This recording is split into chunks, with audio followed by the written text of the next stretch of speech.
big chunk on here this time. Last time I was here I couldn't pull it up because my rope was icing up, but it's a little bit warmer today. Whew. What is it? What is it? It's heavy stuff. I can't always get this heavy stuff by myself.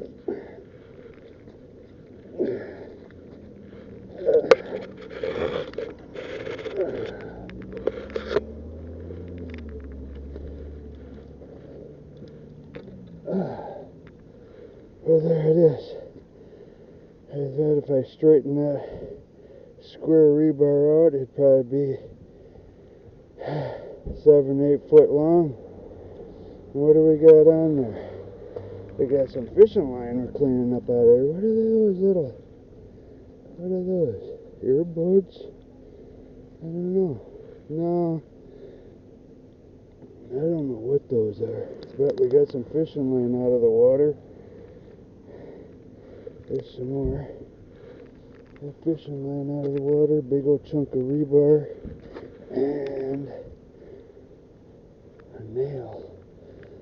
We're going to just walk it right on down, pick up my other scraps here, put them in my bucket, along with my big chunk of cable, padlock. Look at that awesome padlock.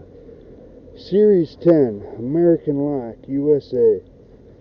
Unfortunately, somebody had to cut the cable, so something was locked on there at one time. County Seed Adventures, cleaning her up, one piece at a time.